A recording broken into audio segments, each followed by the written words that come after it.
একজন মুসল্লি বিশ্রাম নেওয়ার উদ্দেশ্যে মসজিদে ঢুকতেই তার সাথে এক ভয়ঙ্কর জিনের ঘটনা ঘটে যায়। আমি নিশ্চিত করে বলতে পারি এই ভিডিওটি দেখার পর আপনি ভয়ে আটকে উঠবেন। তিনি খুব স্বাভাবিকভাবেই অজু করে তারপর মসজিদে ঢুকেছিলেন, কিন্তু দীর্ঘ সময় মসজিদটি ফাঁকা থাকার কারণে সেখানে জিনেরা নামাজ পড়তেছিল। অতঃপর ওনার সাথে কি হয়েছিল সেটা দেখার জন্য আপনি ভিডিওটা শেষ পর্যন্ত দেখতে থাকুন। একটু ভালো করে লক্ষ্য করে দেখুন তার হাতে একটা মোবাইল ফোন। আসলে মসজিদে জিনেরা উপস্থিত থাকা অবস্থায় কতটা ঝুঁকিপূর্ণ হতে পারে সেটা আশা করি আপনি বুঝতে পেরেছেন। অতঃপর যা হওয়ার কথা ঠিক তাই হলো।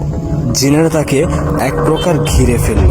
আপনারা সামনে গেলে দেখতে পারবেন জিনেরা তার সাথে কেমন আচরণ করে। কোনো একটা অদৃশ্য শক্তি এসে তার হাত থেকে বারবার ফোনটিকে নিচে ফেলে দিচ্ছে। বেচারা কোনো কিছু বুঝতে না পেরে চারদিকে অবাক দৃষ্টিতে তাকাচ্ছে। এক পর্যায়ে কোনো একটা বদমেজাজি জিন তার গালে সপাটে চড় মারল।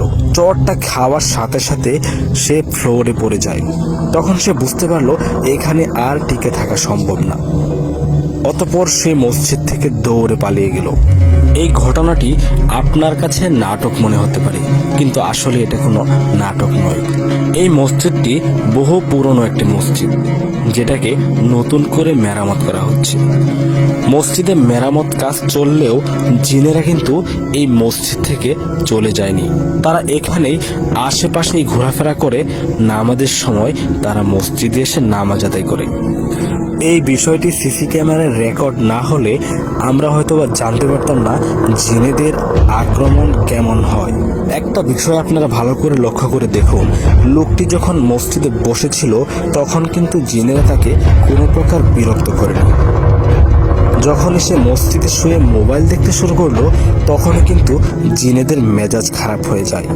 আসলে মসজিদে মোবাইল ফোন ব্যবহার করা একটা দণ্ডনীয় অপরাধ।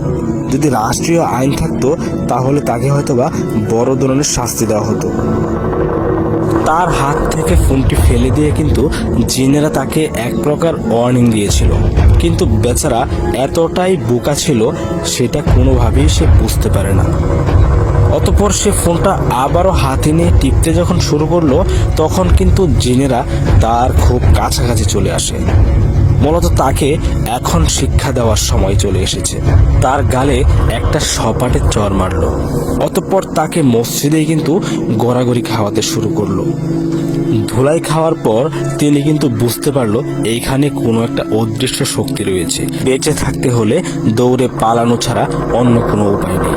যারা এতক্ষণ পর্যন্ত ভিডিওটা দেখেছেন তারা অবশ্যই ভিডিওটি শেয়ার করুন।